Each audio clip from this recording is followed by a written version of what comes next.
हाय नेपाल की नौजवान कौम सुनो, बहुत शराब सस्ती है आपकी बस्ती में, दिलदादा बने हुए हो, चाय की और पान की दुकानों पर भी शराब मिल जाएगी बहुत आसानी के साथ तुम्हें। आए नेपाल की बस्ती के लोगों सुनो, कॉन्फ्रेंस कराने वालों सुनो, आज तुम इस वाक़े को सुनकर इबरत लेना।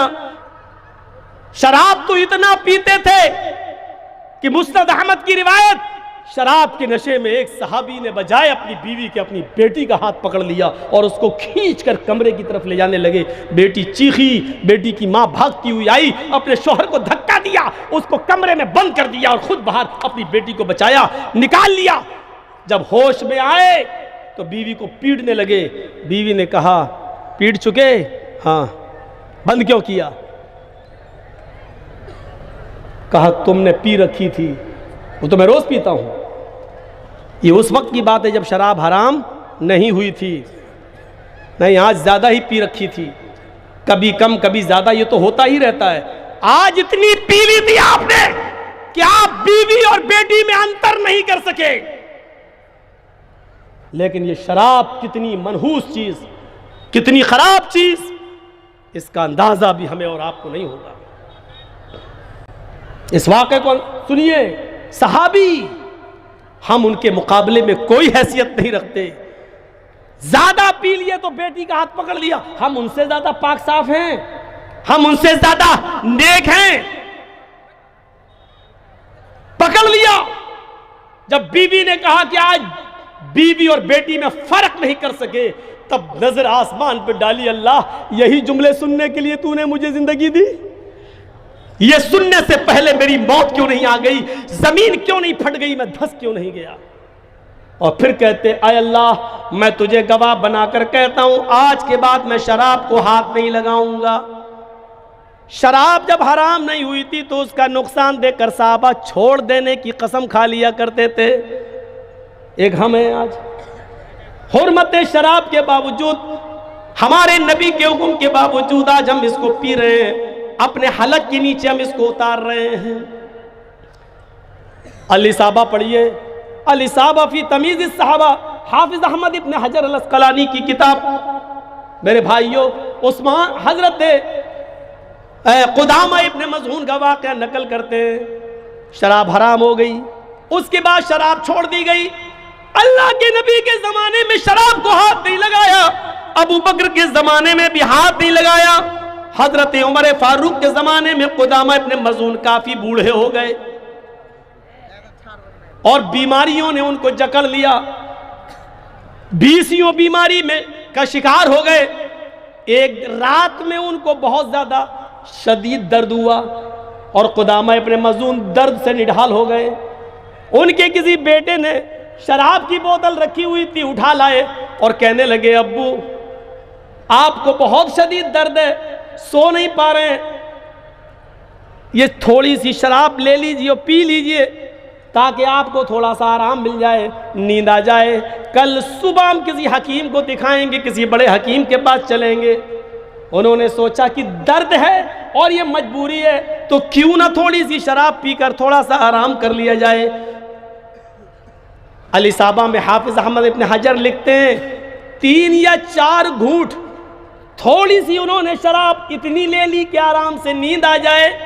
शराब पीने के बाद ही सो गए और उनके बेटे के जरिए ये खबर हजरत अबू हुरैरा और दूसरे सहाबा को लग गई। सुबह होते ही ये खबर हजरत उमर फारूक रज़ियल्लाहु ताला अन्हु के दरबार में पहुंच गई। हजरत उमर ने सुबह होते ही क़ुदामा इब्न मज़ऊन को बुलाया। क़ुदामा इब्न मज़ऊन अपने दोनों बेटों के कांधे पर हाथ रखकर, अपने दोनों बेटों के दोनों कांधों पर, ये हाथ इनके और ये हाथ इस बेटे के कांधे पर रखकर हजरत उमर फारूक के दरबार में आए। फरमाया, आए क़ुदामा, मैंने सुना है कल रात में तुमने थोड़ी सी शराब पी ली। सच्चे लोग थे, ईमानदार लोग थे। कहने लगे, हाँ अमीरुल मोमिनीन, आपको तो मालूम है मुझे 20 बीमारियों ने घेर लिया है, आप खुद हमारी आयादत के लिए घर पे आते हैं। कल इतनी तेज दर्द हुआ कि मैं कराहने लगा, तो मेरे बेटे ने मुझे थोड़ी सी शराब पिला दी ताकि नींद आ जाए। हजरत उमर ने अपना सर पटका ऐसे, हाय कुदामा ये तुमने क्या किया, और अब जुर्म का एतराफ भी कर चुके हो। कहा बीमारी थी, मजबूरी थी। फरमाया तुम्हारे नबी जनाब मोहम्मद रसूलुल्लाह की हमें किसी हदीस के अंदर नबी अकरम की पूरी जिंदगी में हराम हो जाने के बाद शराब किसी सहाबी को आपने मजबूरी में भी पीने की इजाजत नहीं दी। अगर दी है तो मेरे सामने कोई वाकया लाओ या आपकी कोई हदीस मौजूद हो कि मजबूरी में पी सकता है। अगर कोई दलील हो तो दे दो, और अगर ये दलील कोई नहीं दे सका तो मैं तुम्हें 40 कोड़े मारूंगा। सहाबा किराम की मीटिंग होती है, सारे सहाबा कहते हैं कि उनको मजबूरी है, बूढ़े भी हो चुके हैं, और दर्द की वजह से हजरत उमर ने कहा मुझे किसी की तकलीफ मत बताओ, मुझे ये दलील दो कि हजरत मोहम्मद रसूलुल्लाह ने मजबूरी में किसी को शराब पीने की इजाजत दी हो, और मजबूरी में कभी किसी ये कहा हो कि कोई आदमी परेशान हो तो मजबूरी में शराब पी सकता है। नहीं मिल सकी कोई दलील। हजरत उमर फारूक ने कहा फिर आज ही इनको 40 कोड़े मारे जाएंगे, एक बूढ़े आदमी को 40 कोड़े मारे जाएंगे। फिर किबार सहाबा की मीटिंग होती है, और उस मीटिंग में यह तय पाया जाता है अमीरुल मोमिनीन मैं तुम्हें कोड़े लगाने से नहीं रोक रहा हूं, कुदामा इब्न मजून ने गलती की है, शराब पी ली है थोड़ी सी, उनको कोड़े मारे जाएं, लेकिन अभी वो बीमार हैं, उनको कल बहुत तेज दर्द हुआ था, 20 बीमारी उनको लगी हुई है। अमीरुल मोमिनीन उनको 1 हफ्ते की मोहलत दे दी जाए, ये ताकत के माजून वगैरह खा लें, शहद वगैरह इस्तेमाल कर लें, बीमारी में थोड़ा इफाका हो जाए, और अपने आप बिस्तर से उठकर चलने फिरने लगे, तब इनको ये कोड़े मार लेना। अभी 1 हफ्ते के लिए उनको मोहलत दे दी जाए। हजरत उमर फारूक ने जब ये सुना तो फरमाने लगे सहाबियों, मोहम्मद के साथियों, मुझे तुम्हारा मशवरा बेहद पसंद आया है, लेकिन मैं इनको 1 हफ्ते की छूट दे देता हूं। मैं चाहता हूं कि 1 हफ्ता इनको कोड़े ना मारे जाएं, लेकिन अगर इनको कोड़े मारने से पहले 1 हफ्ते को छूट देने के बाद अगर 1 हफ्ता होने से पहले मैं ही मर जाऊं, मेरा ही इंतकाल हो जाए, और इनके ऊपर कोड़े बाकी रह जाएं, तो मैं अल्लाह ताला को क्या जवाब दूंगा, कयामत के दिन में अपने रब को क्या मुंह दिखाऊंगा। बताओ मुझे, मैं अपने रब के सामने कौन सा चेहरा लेकर आऊंगा, बताओ मुझे। अगर इनके ऊपर कोड़े रह गए और मैं मर गया, मेरा इंतकाल हो गया, तो कल कयामत के दिन में क्या चेहरा दिखाऊंगा। इनको आज ही कोड़े मारे जाएंगे। हजरत कुदामा इब्न मजून को खड़ा कर दिया गया। हजरत कुदामा इब्न मजून 20 बीमारी में मुब्तला है, खड़े होने की ताकत नहीं है, अपनी औलाद के सहारे खड़े हैं, फिर भी उनको कोड़े मारे जा रहे हैं, और 40 कोड़े उनके जिस्म पर बरसाए गए। हजरत उमर फारूक के एक आदमी ने 40 कोड़े मारे। 40 कोड़े खाने के बाद उनको गोद में उठाकर उनके घर ले जाया गया। आप अली साहबा पढ़िए हाफिज अहमद इब्न हजर की, इन 40 कोड़े खाने के बाद फिर 2 या 3 साल तक कुदामा इब्न मजून जिंदा रहे, लेकिन इन 40 कोड़ों के बाद उनकी हड्डी के अंदर इतना दर्द हो चुका था कि वो फिर 2-3 साल तक फिर वो बिस्तर से नहीं उठ सके। लेटरीन, पेशाब और पायखाना उसी बिस्तर पर करते थे। उनकी बीवी और बच्चे उस लेटरीन और गलाजत और गंदगी को साफ करते थे। उन्होंने सारी नमाजें उसी बिस्तर के ऊपर पढ़ी, और फिर वो पूरी जिंदगी जब तक वो जिए वो जिंदा रहे, मस्जिद नहीं जा सके और बिस्तर से नहीं उठ सके। इस सजा के बाद 2-3 साल जिंदा रहे, और उसी चारपाई के ऊपर उनका इंतकाल हो गया। हजरत उमर फारूक ने कुछ नहीं देखा, लेकिन इसके बावजूद कोड़े मारे। शराब पीने वालों सुनो, हजरत उमर फारूक ने एक बूढ़े आदमी को नहीं छोड़ा, जिसको 20 बीमारियां थी उसको नहीं छोड़ा, जिसकी पूरी जिंदगी बिस्तर पे गुजरी उसको भी नहीं छोड़ा। गौर करो, अगर आज इस्लाम के कानून हमारे और आपके ऊपर नाफिज हो जाए तो हमारी हैसियत क्या होगी, हम कहां खड़े होंगे। कैसे हमारे हलक के नीचे ये शराब उतर जाती है, कैसे ये शराब उतर जाती है। ये शराब इतनी ज्यादा पी जाती थी अरब की सरजमीन पर कि लोग शराब के नशे में धुत होकर अपनी बेटी तक का हाथ पकड़ लेते थे। यकबैक शराब की हुर्मत का ऐलान अल्लाह के नबी भी नहीं कर सके। और ये बताता है तकाजा नबी अकरम का कि अगर मुआशरे में कोई बुराई बहुत ज्यादा जड़ें पकड़ चुकी हो, मजबूत हो चुकी हो, तो फौरन सारे लोग मिलकर उस बुराई को फौरन नहीं रोक सकते हैं, धीरे धीरे रोकना चाहिए, धीरे धीरे। अल्लाह ताला ने नूह अलैहिस्सलाम का नाम लिया, लेकिन नूह अलैहिस्सलाम की कौम का जिक्र आपको नहीं मिलेगा। मूसा अलैहिस्सलाम का नाम लिया तो मूसा पर उतरी हुई किताब कौन सी ही? तौरात। ईसा अलैहिस्सलाम का नाम लिया तो ईसा अलैहिस्सलाम पर कौन सी किताब नाजिल की गई? इंजील। और मोहम्मद रसूलुल्लाह का जिक्र हुआ है, कौन सी किताब उतरी? कुरान। अल्लाह ने नूह का नाम भी लिया, लेकिन नूह पर कौन सी किताब उतारी पता नहीं, जिक्र नहीं है। मूसा की कौम मालूम है, यहूदी। ईसा की कौम मालूम है, ईसाई। मोहम्मद की कौम मालूम है, मुसलमान, मुस्लिम। लेकिन नूह की कौम कौन सी है पता ही नहीं। लेकिन नूह की कौम है। आइए बुखारी शरीफ की हदीस में ढूंढते हैं।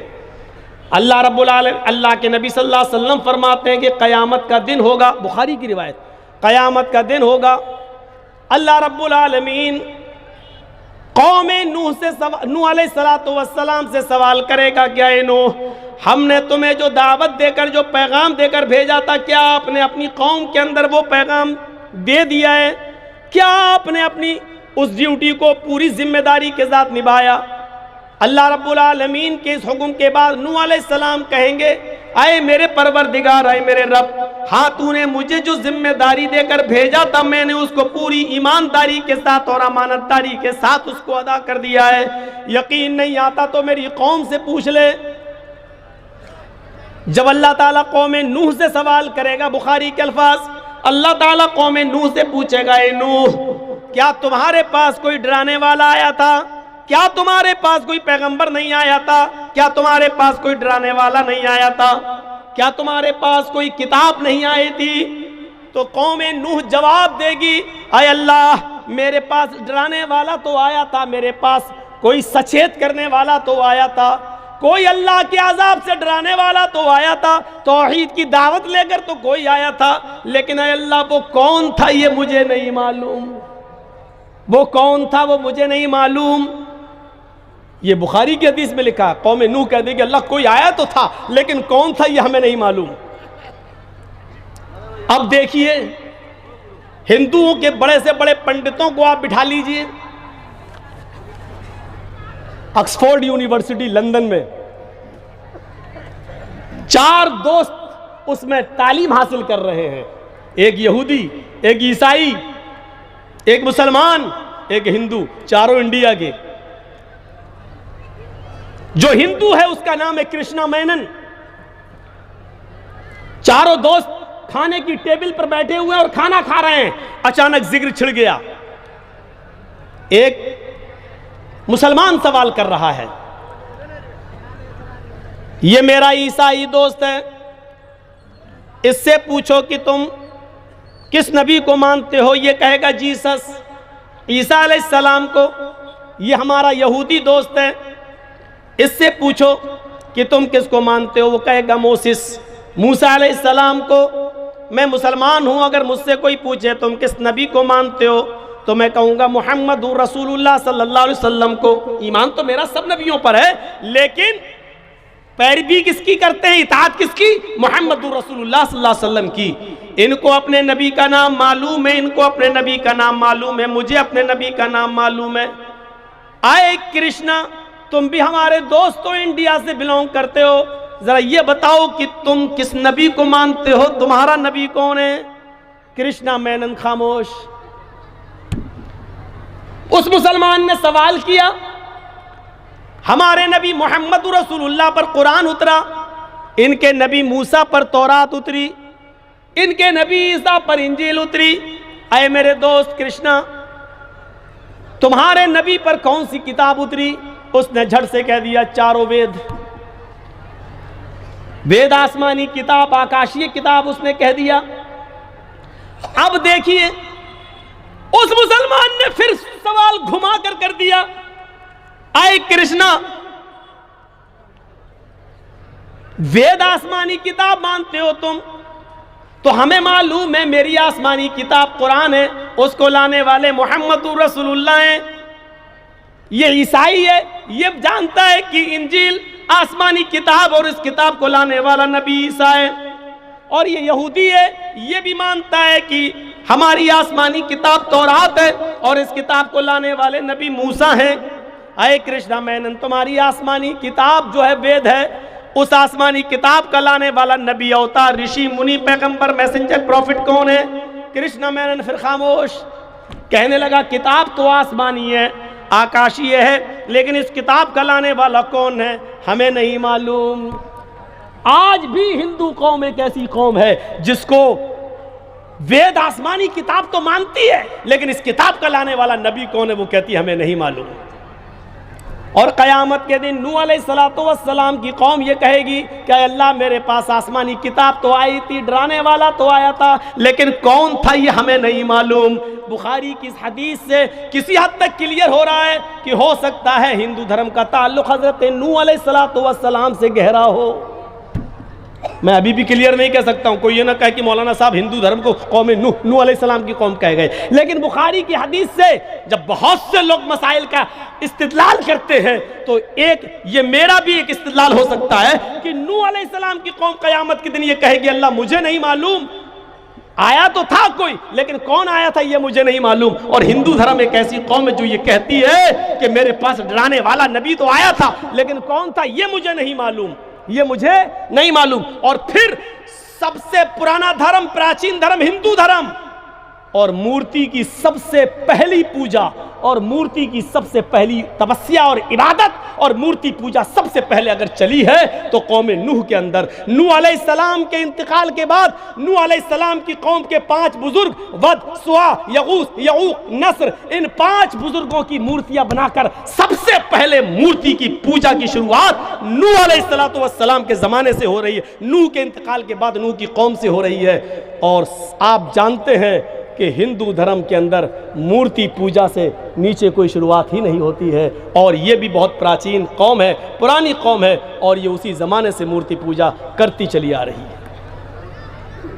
बताइए, उसलूब बदल दो, ये कहने की ज़रूरत नहीं कि ये मोहम्मद सल्लल्लाहु अलैहि वसल्लम का दीन है, ये कह दो कि मोहम्मद सल्लल्लाहु अलैहि वसल्लम थे, हमारे नबी हैं, लेकिन ये वो नबी है, इन्होंने कोई नया दीन नहीं दिया, ये वही दीन है जो मनु लेकर आए, जो कृष्ण जी लेकर आए, जो रामचंद्र जी लेकर आए। रामचंद्र जी का क्या धर्म था आप तो जानते हैं, मेरी किसी तकरीर में देख लीजिए, वाल्मीकि रामायण, ये वाली नहीं, ये जो अभी चली है, ये तो अभी लिखी गई है कुछ दिन पहले, तुलसीदास जी वाली रामायण का तो वजूद अभी से हुआ है, ज़्यादा दिन नहीं हुए।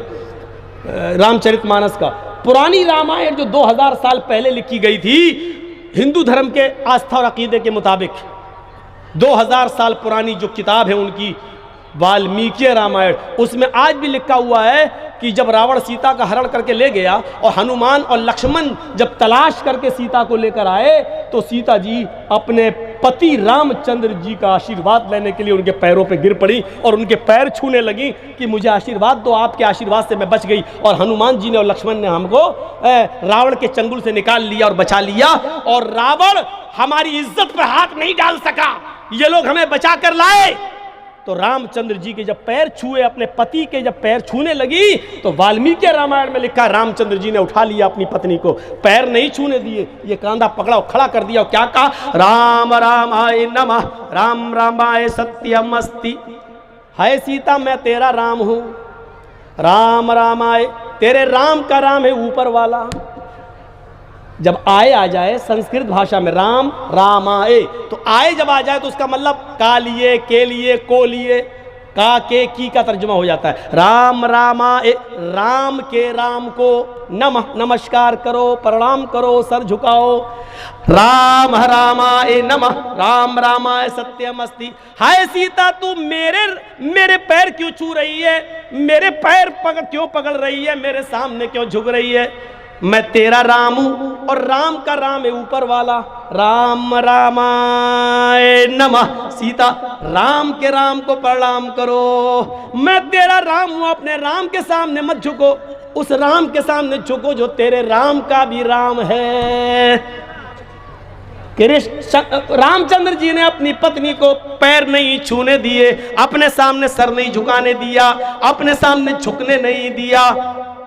रामायण की ये पंक्ति किसी न किसी शक्ल में सुनन नसई और इब्ने माजा के सफ़हात पर देखी जा सकती है। अल्लाह के नबी जनाब मोहम्मद रसूलुल्लाह सल्लल्लाहु अलैहि वसल्लम के पास जब हीरा शहर से एक सहाबी आए, कहने लगे कि अल्लाह के रसूल, हमने हीरा शहर के अंदर यहूदियों और ईसाइयों को देखा है कि वो अपने अपने बादशाहों के सामने सजदा कर रहे हैं। आप ज्यादा हकदार हैं कि हम आपको सजदा करें, आप ज्यादा हकदार हैं। जब वो लोग अपने बादशाहों के सामने सजदा कर सकते हैं तो हम अपने रसूल के लिए, अल्लाह के पैगंबर के सामने सजदा क्यों ना करें। तो अल्लाह के नबी सल्लल्लाहु अलैहि वसल्लम ने बजाय जवाब देने के, उनको बजाय मना करने के, डायरेक्ट मना करने के, आपने उनसे एक सवाल कर लिया।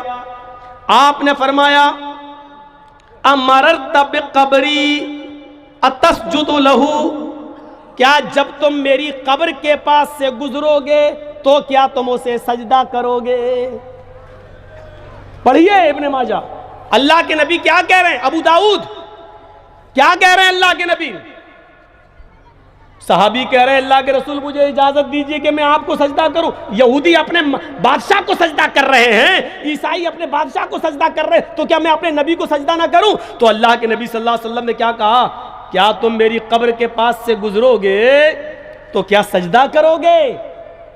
सवाल हो रहा है जिंदगी में सजदा करने का, मुझे इजाजत दीजिए कि मैं आपको सजदा करूं। और आपको फिक्र है इंतकाल के बाद की, क्या मेरे कब्र के ऊपर से गुजरोगे, पास से गुजरोगे तो सजदा करोगे। मतलब क्या था, जिंदगी में तो मैं करने नहीं दूंगा, जब तक मैं जिंदा हूं तो मैं रोक लूंगा, ये शिर्क के दरवाजे कभी खुलने नहीं दूंगा। मेरी जिंदगी में तो कभी हम अपने सामने सर झुकाने नहीं देंगे तुम्हें, लेकिन फिक्र हुई इंतकाल के बाद की, ऐसा ना हो कि मेरे इंतकाल के बाद जैसे यहूद और नसारा ने अपने अपने नबियों की कब्रों को सजदा गाह बना लिया, ये लोग भी कहीं मेरी कब्र को सजदा गाह ना बना ले, चूमने चाटने की जगह ना बना ले। तो आपने फौरन सवाल कर लिया, क्या तुम मेरी कब्र के पास से गुजरोगे तो सजदा करोगे।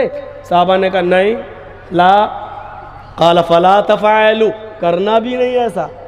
देखिए अबू दाऊद के अल्फाज, फला तफ़अलू, ऐसा करना भी नहीं, मेरी कब्र के पास से गुजरो तो उसको सजदा करना भी नहीं। इसके बाद आपने क्या फरमाया, रामचंद्र जी वाली बात, क्या कहा, मेरे सामने क्यों झुक रही है, झुकना है तो ऊपर वाले के सामने झुक, अपने राम के को रमा कर, नमस्कार कर, झुक। अल्लाह के रसूल ने भी यहाँ क्या कहा, अगर अल्लाह के अलावा सजदा किसी को जायज होता, अगर अल्लाह के अलावा यहाँ सजदा किसी के सामने, सर झुकाना किसी के सामने जायज होता, तो मैं औरत को हुक्म देता कि वो अपने शौहर को सजदा करे।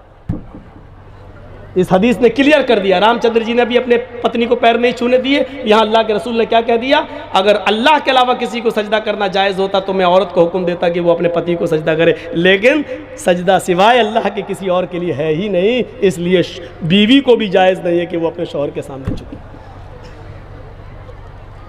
ये है समानता, ये है बराबरी जो हिंदू भाइयों में भी और हमारे अंदर भी है। अगर किताबों के आधार पर कुरान और वेदों को लेकर चले तो कभी कोई हिंदू भाई नाराज नहीं होगा और कभी किसी मुसलमान को तकलीफ नहीं होगी। तकलीफ कब होती है, जब पार्लियामेंट में बैठे हुए पॉलिटिकल नेता जब खाइयां खड़ी करते हैं और दीवारें उठा देते हैं, अच्छा ये मंदिर में चोरी करने आया था, पानी पीने नहीं आया, और मारा और पीट रहे हैं। बताइए कितने ढिठाई देखिए आप। पानी के लिए भी दरवाजे बंद किए जा रहे हैं, पानी के लिए। मोहम्मद रसूलुल्लाह सल्लल्लाहु अलैहि वसल्लम ने पानी के लिए कभी गैर मुस्लिमों के लिए भी दरवाजे कभी बंद नहीं किए। हम देखें, गौर करें, जब हिंदू मुस्लिम की खाई पॉलिटिकल लोगों के जरिए जब खड़ी कर दी जाती है तो उसका खमियाजा आप देख रहे हैं, अभी तक उसकी भरपाई नहीं हो रही है। अभी तक हमारा देश कहां चला गया, कहां खड़ा है। लेकिन भक्त लोग कह रहे हैं सब कुछ बर्दाश्त है। एक तो अंधा यहां तक कह रहा है 100 रुपये डीजल क्या, पेट्रोल क्या, अगर 500 रुपये भी हो जाए तो खरीदेंगे।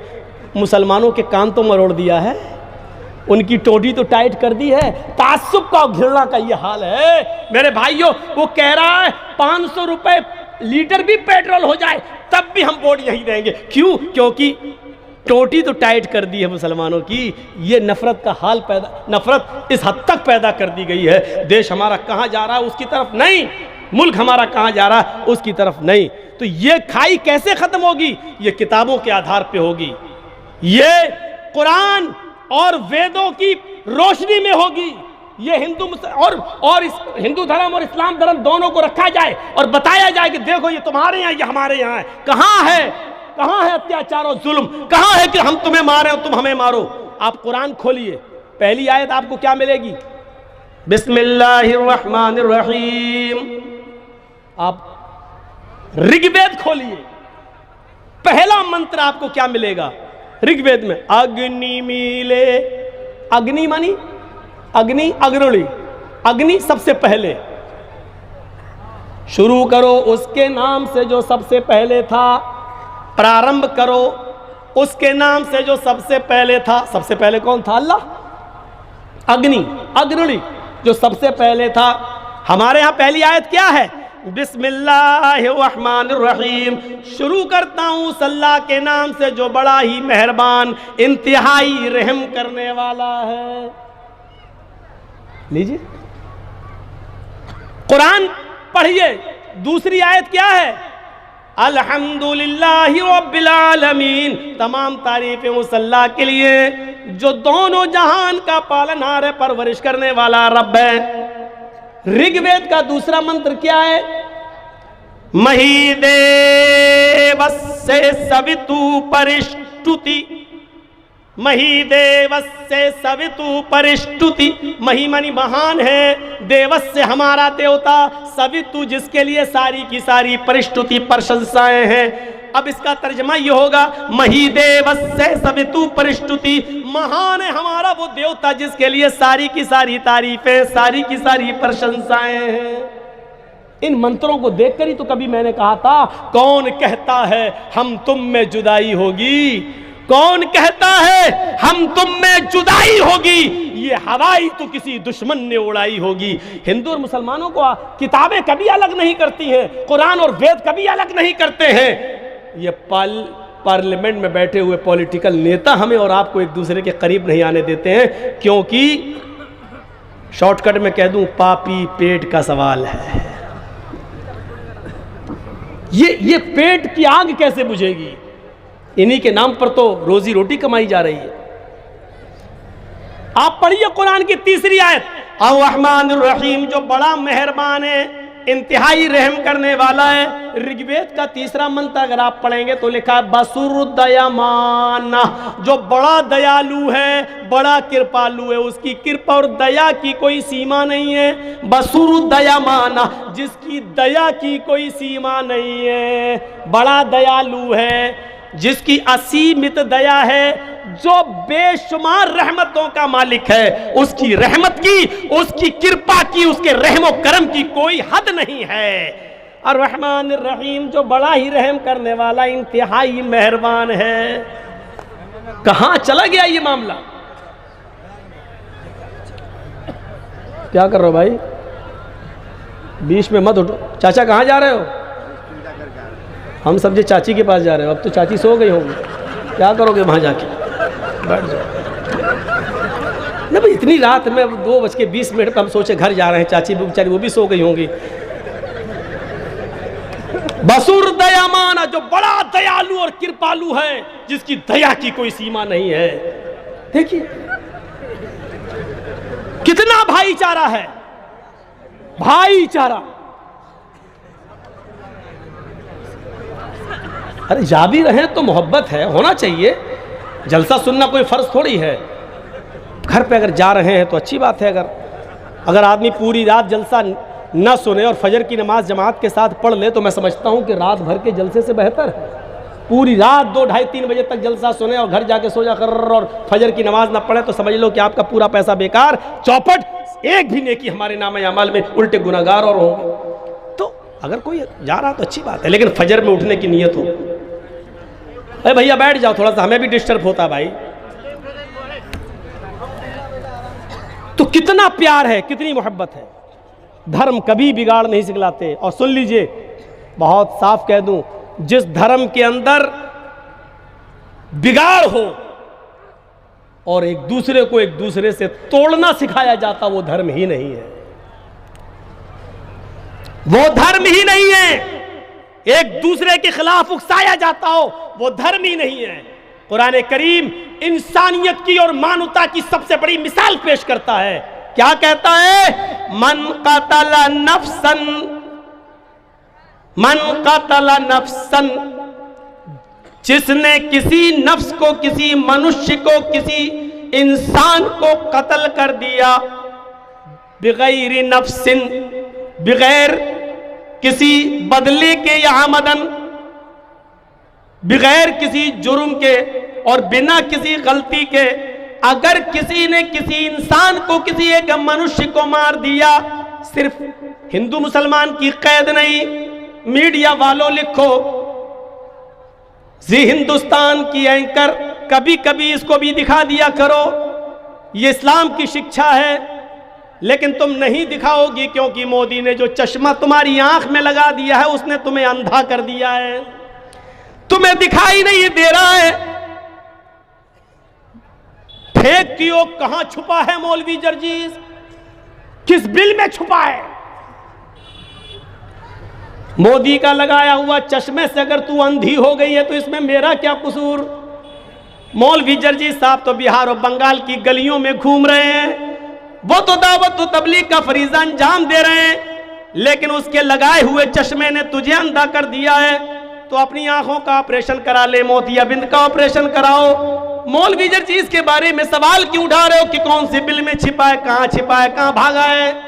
अल्हम्दुलिल्लाह अपने मुल्क में हूं, हिंदुस्तान के अंदर हूं, जिसको आजादी दिलाने में सबसे ज्यादा हमने कुर्बानियां दी हैं, मुसलमानों ने अपना खून बहाया है। मुसलमान उलमा की शहादत नहीं गई होती और उन्होंने तख्तेदार पे अपने सरों को नहीं लटकाया होता और फांसी के फंदों पे नहीं झूले होते तो आज इस देश का प्रधानमंत्री भी नरेंद्र मोदी नहीं होता।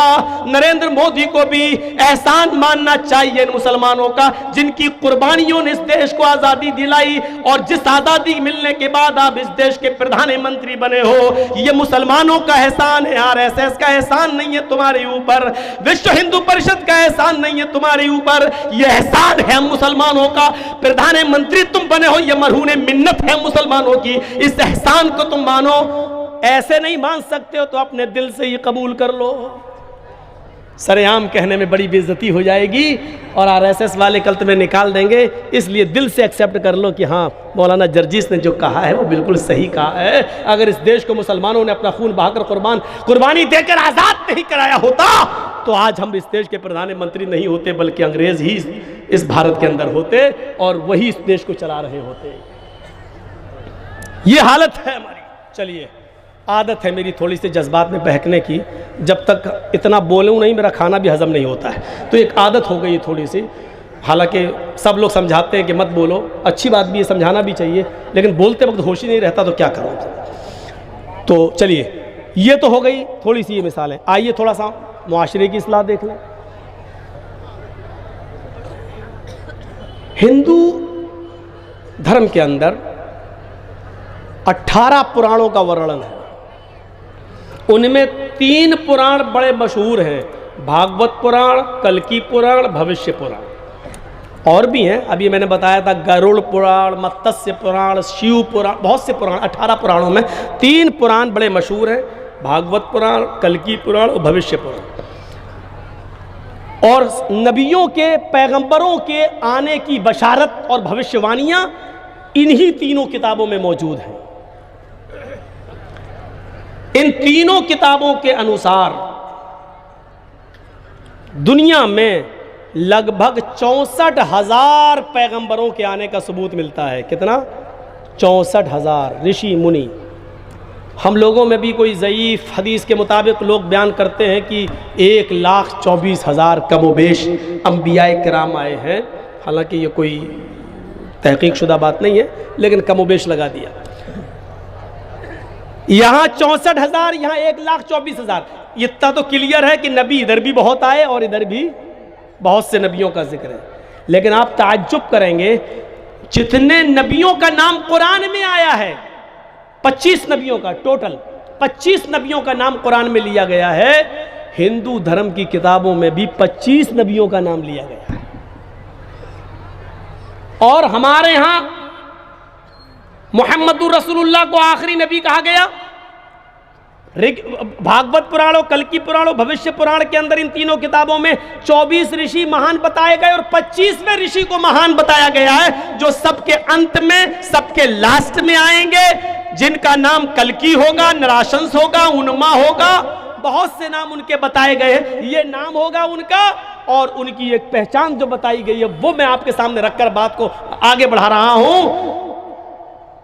अज्ञान हेतु किरत मोह मदांधिकारम नाशम विधायम हि तदोदयते विवेका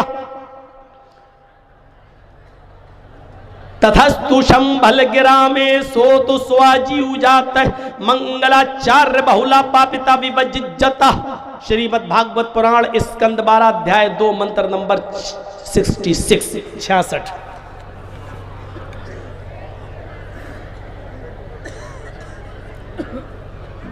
अज्ञान हेतु किरत, जिहालत जब आम हो जाएगी, अज्ञान ज्ञान मिट जाएगा, जिहालत आम होगी, हेतु किरत सबका हितकारी आएगा उस वक्त। अज्ञानता जुल्म जिहालत आम होगी, अज्ञानता यानी जिहालत बढ़ जाएगी, तब इस अज्ञानता को मिटाने के लिए सबका हितकारी आएगा। सबके हित में, सबका हितकारी, मुसलमान का नहीं, सबका हितकारी। जैसे सूरज की रोशनी सबको मिलती है, हिंदू और मुसलमान के लिए अलग अलग सूरज नहीं है, एक ही सूरज हिंदू और मुसलमान, सिख और ईसाई, पूरे देशवासी बल्कि दुनियावासी का, जगतवासी का, विश्ववासी का एक ही सूरज है। ऐसे ही अंतिम महर्षि, अंतिम संदेष्टा जब आएंगे तो वो पूरे जगत के लिए होंगे, पूरे विश्व के लिए होंगे, और वो किसी एक धर्म के विशेष नहीं होंगे, एक धर्म के लिए खास नहीं होंगे, बल्कि वो हर एक मजहब, हर पूरी दुनिया वालों के लिए होंगे। काफतल लिन्नासी बशीरन व नज़ीरा, हमने आपको पूरी दुनिया वालों के लिए खुशखबरी देने वाला और डराने वाला बनाकर भेजा है। वमा अरसलनाका इल्ला रहमतल लिल आलमीन, ऐ मोहम्मद सल्लल्लाहु अलैहि वसल्लम, हमने आपको पूरे विश्व के लिए रहमत बनाकर भेजा है। तो पूरे दुनिया के लिए आएंगे, नाम भी बता दिया, इससे ज्यादा स्पष्ट और क्या हो सकता है। मोह मदांधिकारम नाशम विधायम हि तदोदयते विवेका, उनका नाम मोहम्मद होगा, मोहम्मद उनका नाम मोहम्मद होगा। अंधिकारम नाशम, उनके आने के बाद दुनिया से अंधेरा मिट जाएगा, अंधेरा नाश हो जाएगा।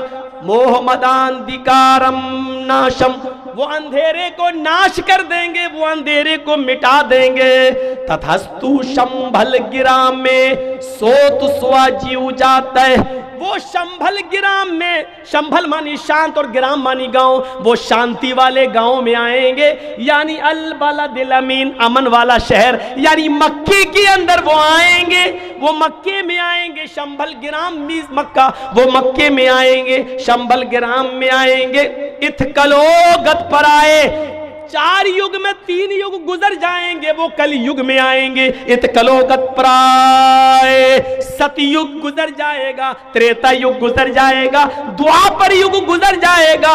जब घोर कलयुग होगा तो वो कलयुग के अंदर तशरीफ लाएंगे, पधारेंगे। इत्कलो गत पर आए जनेशु, और उस कलयुग की पहचान ही होगी जनेशु खरगर मिड़ी, सारी की सारी जनता गधों और जानवरों की तरह हो गई होगी, इंसानियत मिट चुकी होगी, मानवता खत्म हो चुकी होगी, इंसान इंसान का दुश्मन होगा, जो जानवरों की तरह हो गए होंगे। भगवान इत्कलोगत प्राय जनेशु खरगर मिड़ी, धर्म आए, तब असली धर्म को जीवित करने के लिए, सनातन धर्म को जिंदा रखने के लिए, आदम से लेकर आखिरी नबी तक जो इस्लाम, जो सनातन और शाश्वत धर्म चला रहा, उसको बाकी रखने के लिए, सत्वैन उसकी सच्चाई को कायम करने के लिए भगवान अवतरिष्यति, भगवान अवतार उतारेगा, ईश्वर की तरफ से अवतार आएगा, अल्लाह अंतिम ऋषि को भेजेगा। नाम बता दिया क्या होगा, मोहम्मद। उनके आने के बाद अंधेरा नाश हो जाएगा, अंधेरा मिट जाएगा। कहां आएंगे, शंबल गिरा मेरी बता दिया मक्के में आएंगे। और यह भी बता दिया कि वो कब आएंगे, 3 युग गुजर जाने के बाद, सतयुग, त्रेता युग, कलयुग और द्वापर युग गुजर जाने के बाद कलयुग में आएंगे। ये कलयुग ही है हिंदू धर्म के मुताबिक, और मक्के में आएंगे। और क्या कहा, दा चतुर्भ्रातृदेव कृष्यामि कलेच्छेयम। इस धरती पर आने के बाद वो ऐन जवानी में 40 साल की एक स्त्री से, 40 साल की एक औरत से शादी करेंगे। सालम द्वीप की रहने वाली होगी वो। सालम द्वीप का तर्जमा होता है जजीरा, जजीरे की रहने वाली एक स्त्री से वो शादी करेंगे। और जिस औरत से वो शादी करेंगे, करने वाला जवान होगा, ऐन जवानी में शादी करेंगे। और जिससे शादी करेंगे उसकी उम्र 40 साल की होगी। मुहम्मदुर रसूलुल्लाह ने जजीरे की, जजीरतुल अरब की सबसे अमीर औरत खदीजा से निकाह किया था, ऐन जवानी में 25 साल की उम्र में किया था। और जिससे शादी की उसकी उम्र 40 साल की थी। 40 साल की उम्र की औरत से शादी की थी। षष्ठम शिशुअस, उस औरत से उसके 6 बच्चे पैदा होंगे। क्या रह गया, कुछ रह गया? उस औरत से मुहम्मदुर रसूलुल्लाह के 6 बच्चे थे, 4 लड़कियां 2 लड़के। 4 लड़कियों के नाम है ज़ैनब, दूसरी का नाम है रुकैया, तीसरी का नाम है उम्मे कुलसूम और चौथी बेटी का नाम है फातिमा।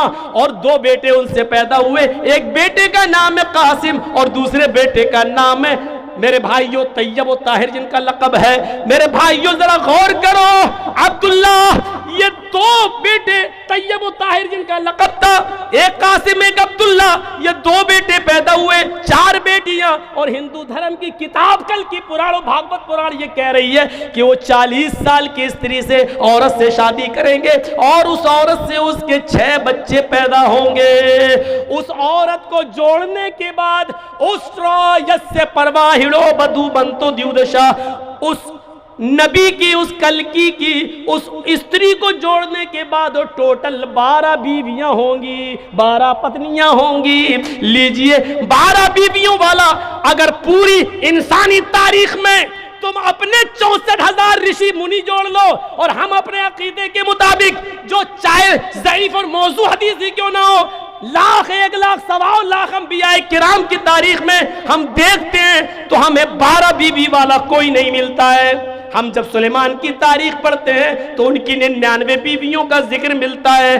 दाऊद अलैहिस्सलाम का जिक्र पढ़ते हैं तो उनकी 1000 बीवियों का जिक्र मिलता है। राजा महाराजाओं की तारीख पढ़ते हैं तो 300 औरतें रखने का रवाज पाया मिलता है। हम मेरे भाइयों रामचंद्र जी की तारीख पढ़ते हैं तो उनकी एक पत्नी सीता का जिक्र मिलता है। कृष्ण जी की भी एक ही पत्नी का जिक्र मिलता है। हमने तारीखें देखी है, पढ़ी है। ईसा अलैहिस्सलाम की हिस्ट्री उठाता हूं तो उनकी शादी नहीं मिलती है, वो बगैर शादी किए हुए सलीब पर लटका दिए गए तुम्हारे अकीदे के मुताबिक, और हमारे अकीदे के मुताबिक जिंदा आसमान पर उठा लिए गए हैं। वो कुर्ब क़यामत फिर आएंगे, काने दज्जाल का खात्मा करेंगे।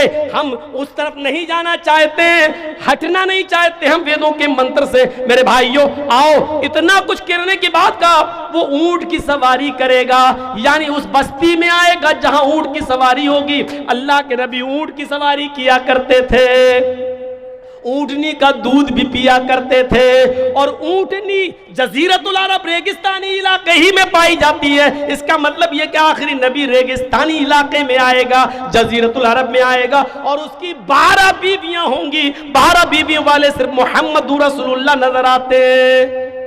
कृष्ण जी की एक पत्नी का आधार जो हमने बताया है महाभारत से, लेकिन उनकी पत्नियों का अगर जिक्र पढ़ेंगे तो महाभारत में दूसरी जगह लिखा है कि 16,108 सबसे ज्यादा पत्नियों का वर्णन अगर मिला है तो कृष्ण जी की।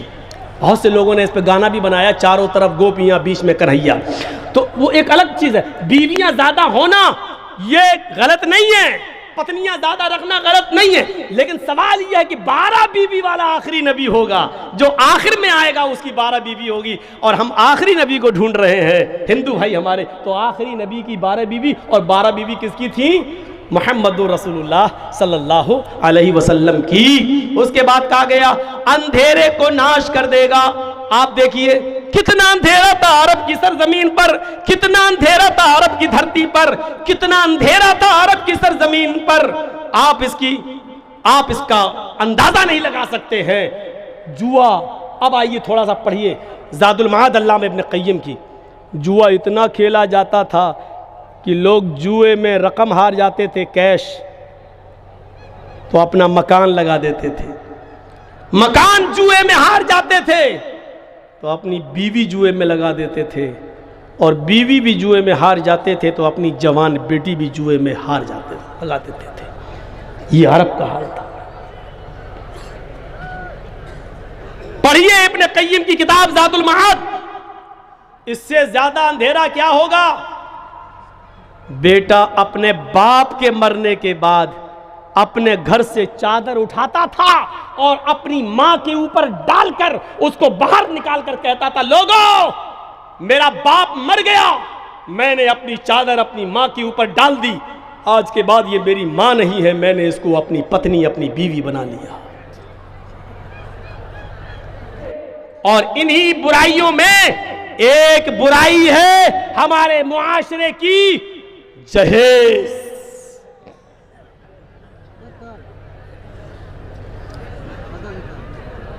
यहां पर मैं थोड़ा सा सख्त हो जाता हूं और जहेज मांगने वाले को मैं इंटरनेशनल भिखारी कहता हूं। हमें अच्छा लगता है, किसी को अच्छा लगे या ना लगे, हमें अच्छा लगता है उसको ये कहते हुए कि इंटरनेशनल भिखारी।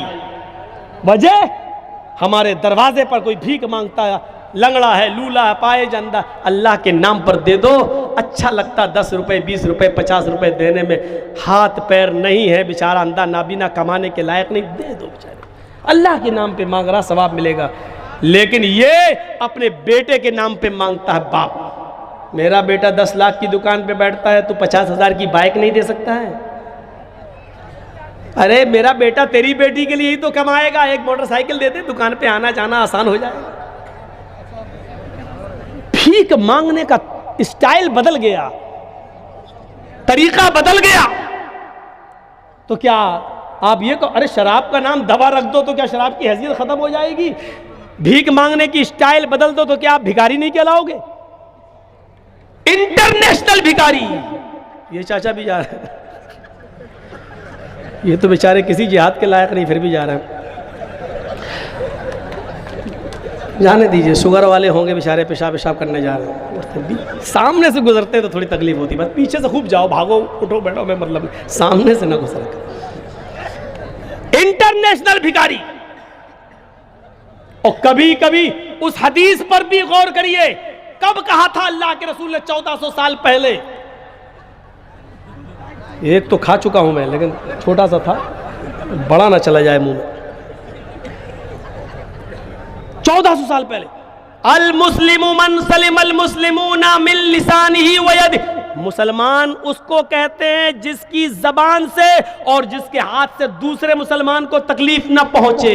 ये मुसलमान का आपकी परिभाषा है, ये मुसलमान का इंट्रोडक्शन है, ये मुसलमान का तारुफ है। मुसलमान कहते ही उसी को है जिसको के हाथ से दूसरे जिसकी जबान से और हाथ से दूसरे मुसलमान को तकलीफ ना पहुंचे। कभी कभी हाथ का जख्म जबान के जख्म से ज्यादा हल्का होता है और जबान का जख्म हाथ के जख्म से ज्यादा तेज होता है। हाथ का दिया हुआ जख्म भर जाता है, लेकिन जबान का दिया हुआ जख्म नहीं भरता। यह जबान का ही जख्म था, यह जबान का ही जख्म था कि अहमदाबाद की साबरमती नदी के अंदर आयशा नाम की एक लड़की ऊपर से हंसते हंसते वीडियो बनाते हुए उस नदी से छलांग लगाकर हमेशा हमेश के लिए अपनी जीवन लीला को समाप्त कर लेती है, हमेशा हमेश के लिए खुदकुशी करके मर जाती है। जहेज का इशू था, लेकिन जहेज से ज्यादा उस जबान के वो कड़वे जुमले बुरे लगे उसको कि उस लड़के ने ये कहा था उसके पति ने, मरती है तो मर, मरते वक्त की एक वीडियो बनाकर भी तू मुझे भेज देना। इस जबान के कारी जख्म ने उस लड़की के अकल और माइंड और दिमाग की नसों को मफलूज कर दिया, सोचने और समझने की सलाहियत को मफकूद कर दिया, खत्म कर दिया और मिटा दिया। और थोड़ी देर के लिए वो बेहिस हो गई और अपने शौहर, अपने पति के इन नाजेबा जुमले, इस बेहुदा जुमले और इस सख्त कलामी की वजह से उसने हमेशा हमेश के लिए अपने बाप की आंखों की ठंडक, अपनी मां की आंखों की ठंडक, अपने भाई की दुलारी हमेशा हमेश के लिए अपनी जीवन लीला को समाप्त कर लेती है। थोड़ी देर के लिए भूल जाइए कि उसकी ये खुदकुशी हराम है या हलाल। मैं मसले मसाइल की तरफ नहीं जाना चाहता हूं, ना ये बताना चाहता हूं कि क्या है, और ना मैं ये कह रहा हूं कि उसने बहुत अच्छा किया। लेकिन उस लड़की का खुदकुशी करना और हमेशा के लिए मर जाना, क्या हमारे समाज के लिए कोई मैसेज नहीं है? हमारे समाज के लिए कोई पैगाम नहीं है? ये जलसा सुनने के बाद भी मुझे मालूम है हमारे पिंडाल के इस तरफ हमारी माँ बहनें बैठी, कितनी होंगी जिनकी शादियां नहीं, और कितनी ऐसी होंगी कि जो जवानी की दहलीज पर हैं लेकिन इसलिए शादी नहीं हो रही है कि है नहीं कुछ देने के बाद। कहां शराफत बढ़ गई? जलसे की कमेटी एक दिन में बन जाती है, मदरसों की कमेटियां फौरन बन जाती हैं, और मदरसे सालों साल से चल रहे हैं। लेकिन इन गरीब बच्चियों की शादी के लिए और जहेज को खत्म कराने के लिए हमारा समाज कहां सो रहा है? हमारी सोसाइटी कहां सो रही है? इनके लिए आपने क्या किया? कोई एक्शन नहीं खड़े होंगे समाज के लोग, नहीं। क्यों? हम तो समाज के सरपंच हैं, मुखिया हैं। हम जहेज लेने और देने वालों के खिलाफ कोई कार्रवाई नहीं करेंगे, ना मीटिंग करेंगे, ना कमेटी बनाएंगे। क्यों? क्योंकि कल मेरा बेटा भी जवान हो रहा, हमें खुद लेना है उसके अपने बेटे की शादी में, हमें तो 4 व्हीलर लेना है। हमारा बेटा तो MBBS कर रहा है, तो लड़की कम से कम डॉक्टर भी हो, MBBS भी हो और 4 व्हीलर भी लेके आए, और उसका बाप जमीन का एक टुकड़ा भी दे जहां हम अपने बेटे के लिए हॉस्पिटल भी बना सके। ये हमने पहले से नियतें बना रखी हैं अपनी, तो कहां से मीटिंगें होंगी और कहां से कमेटी का गठन होगा? नबी अकरम सल्लल्लाहु अलैहि वसल्लम के पास एक औरत आती है, मुहम्मद रसूलुल्लाह बैठे उलमा, बुखारी किताब निकाह का मंजर देखिए।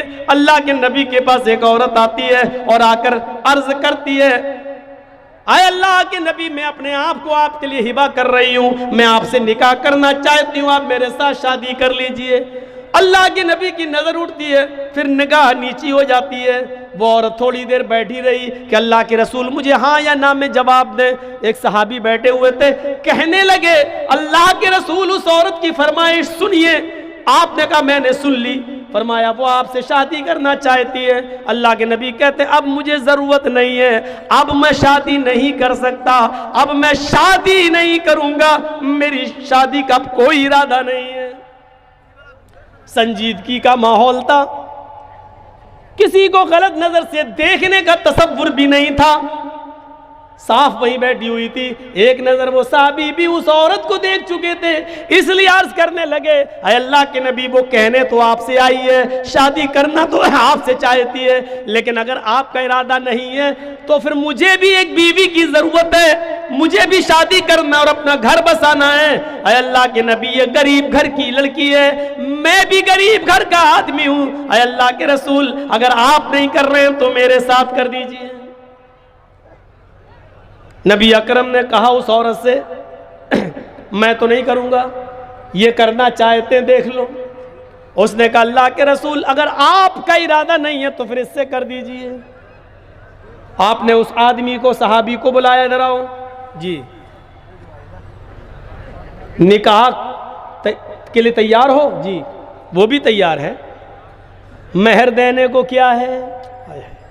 पहला सवाल मेहर का हो रहा है। यहाँ लिस्ट बनती है, क्या क्या क्या, बल्कि दी और जाती है।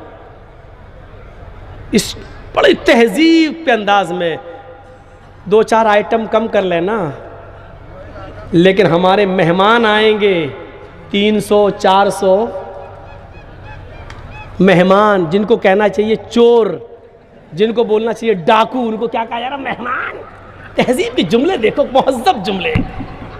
हाजी साहब के एक निकाह में गया, सब बेचारे सऊदिया का रुमाल डाले हुए थे, हज करके आए थे, दाढ़ी पे पान खा रहे थे। मौलवी साहब, मैंने कहा जी क्या बात? हमने कहाँ जा रहे हो हाजी साहब? बड़े बंद सवर के, मेरे बेटे की बारात जा रही है। पान खा रहा है सूरती वाला। मेरे बेटे की बारात जा रही है, आपको कार्ड नहीं पहुंचा? मैंने कहा मुझे नहीं मालूम। अरे पहुंचाया, अपनी बीवी से पूछ लेना। हमें पहुंचाया होगा, लेकिन हम जाते कहाँ बारात में? बारात जा रही, मुझे साहब चलिए निकाह पढ़ा दीजिए। मैंने कहा मैं नहीं पढ़ाऊंगा निकाह। बोले क्यों? मैंने कहा 4 निकाह पढ़ाएं, चारों को तलाक हो गई, पढ़ाता ही नहीं है। तो तब नहीं जाना, तब नहीं जाना। हम तब नहीं, तब दावत में आओ, खाना पीना खाना, लेकिन निकाह मत। मुंह में इतना पान भरा हुआ है और ऐसे बोला, कैसा लग रहा है देखिए, सऊदिया का रुमाल, खुशबू जन्नतुल फिरदौस, कब्र में पैर लटके हैं, 80 साल उम्र, मेरे बेटे की बारात जा रही। 400 आदमी 300 आदमी बारात में जा रहे। मेहमान, इनको कहा जाता मेहमान। लड़की वालों के घर लड़की के बाप की ऊपर कोई जिम्मेदारी नहीं है। रब्बे काबा की कसम, अगर एक को भी वो खाना ना खिलाए तो वो गुनाहगार नहीं है। उसी पर जोर डालते हैं। जहेज में 2-3 आइटम कम दे देना, लेकिन खाने पीने में कमी नहीं होनी चाहिए। इज्जत खातरी अच्छी होनी चाहिए। इज्जत खातरी का लफ्ज़ जानते हो क्या कहना चाह रहा है?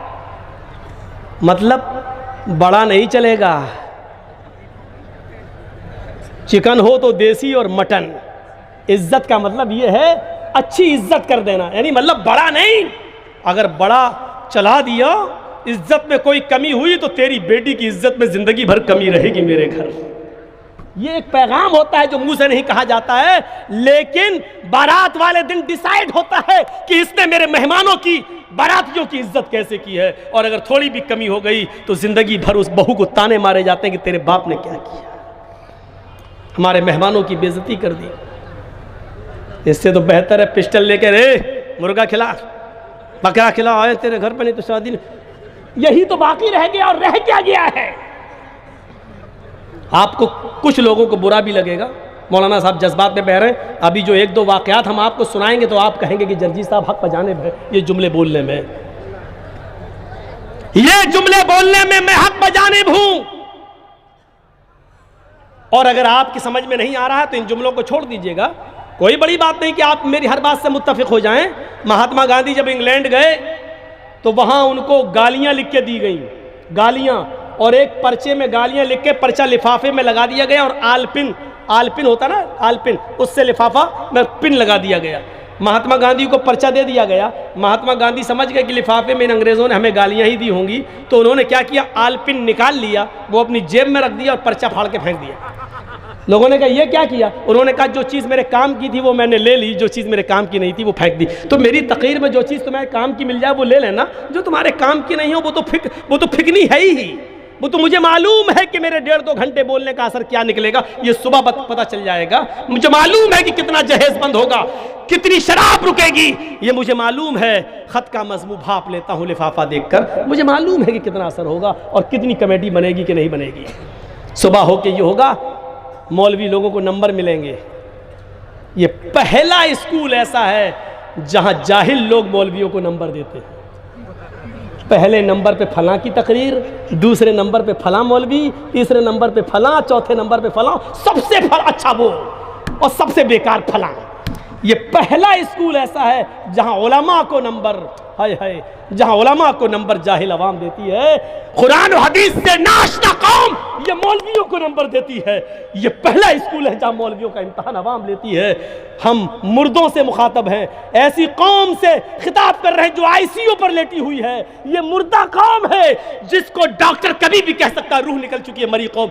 मरी हुई कौम से हम बोलने के लिए आए हैं। मौलवियों को नंबर जब अवाम देने लगे तो उस कौम के अंदर जिंदगी की उम्मीद नहीं रखना चाहिए।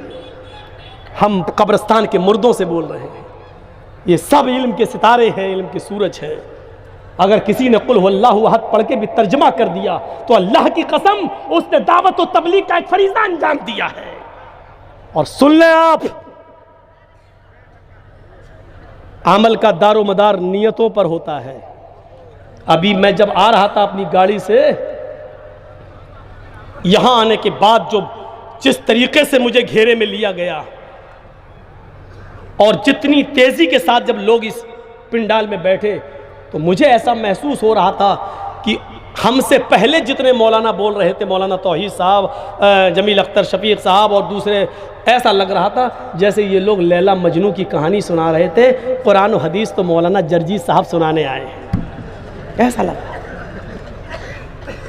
क्या ये लोग हकीकत में कुरान और हदीस नहीं सुना रहे थे? और आपको ये जलसे से फैसला करके उठना है, आप कुरान और हदीस सुनने आए हैं या मौलाना जर्जीस को सुनने आए हैं? अगर कुरान और हदीस सुनने आए तो सारे उलमा को जिन्होंने सुना वो कामयाब, और जिन्होंने मौलवी जर्जीस को सुनने के लिए आए हैं तो सुन लो, तुम्हारे नामे आमाल में एक भी नेकी नहीं मिलेगी तुम्हें। तुमने शब्बेदारी की है, आंखें फोड़ी हैं, इसलिए कि तुम कुरान और हदीस को नहीं, किसी मखसूस शख्सियत को सुनने आए हो, किसी मखसूस ज़ात को सुनने आए हो। कुरान और हदीस से मोहब्बत तुम्हारे दिलों में नहीं है, तुम्हारे दिलों में जर्जीस की मोहब्बत। बुरा लगता है मुझे जब घेरे में कोई हमको लेता है।